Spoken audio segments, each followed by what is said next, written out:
the lack of supply ng ating mga pampublikong sasakyan. Sa lahat po ng aming napupuntahan at based on our observation and recommendation also is talagang may kakulangan ang ating mga PUVs. Pangalawa po dyan yung issue sa trapiko. Ang sabi po nila, ang isa ring rason kung bakit kulang yung PUVs kasi yung turnaround time nila ay yun nga dahil sa trapiko po.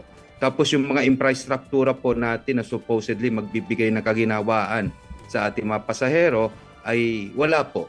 Tulad po ng kaninang umaga nung ako po ay nag-commute dito naman sa bandang Pasig papunta sa EDSA, nakita ko po na mahirap ang kalagayan ng ating mga commuter sapagkat yung mga babaan po nila, sakayan nila ay wala silang masisilungan po. So just in case na umulan, mahirapan na po sila dyan. Other than the fact na napakakitid po ng kalsada.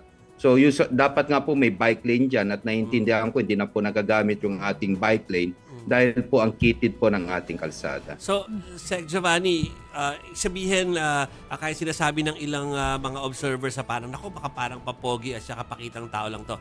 Meron naman aasahang mga solusyon doon sa inyong ginagawa? Opo, Sir Jovi, as a matter of fact po, nagsimula tayo dito sa may bandang Commonwealth po, yung una nating pagpo-commute. Nakita po natin dyan na may mga ruta na walang pampublikong sasakyan at sadyang nahihirapan po yung ating mga PWD, saka senior citizen.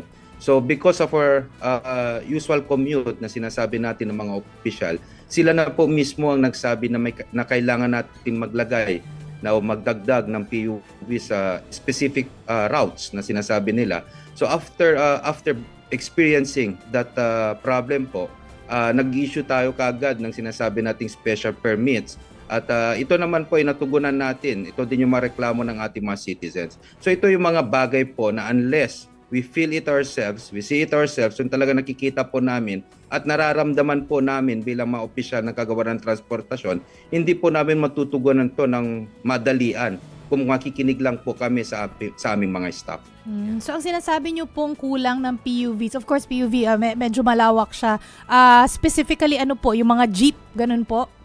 Mga jeep, mga bus po, mga either modern po jeep o traditional na jeep. So may mga talaga pong may iba po kasi na nagtalaga madaming prangkisa pero hindi naman po sila bumabiyahe kasi ang rason po nila ay hindi na daw operational ang kanilang masasakyan. So yun po yung mga we're responding to that problem na sinasabi natin na might as well cancel the franchises at ibigay natin sa mga ibang nangangailangan at gusto na mga magtrabaho at bumiyahe po. Actually, yes, Sec. Actually, tanong sana kita, no? Kasi yung marami kasing nagtatanong about dun sa experience mo, di ba?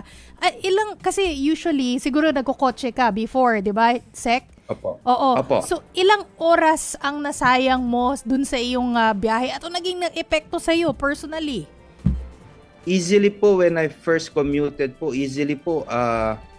from 6 o'clock in the morning, nakarating po ako sa office ko ng around 9 o'clock na po. 3 oras po.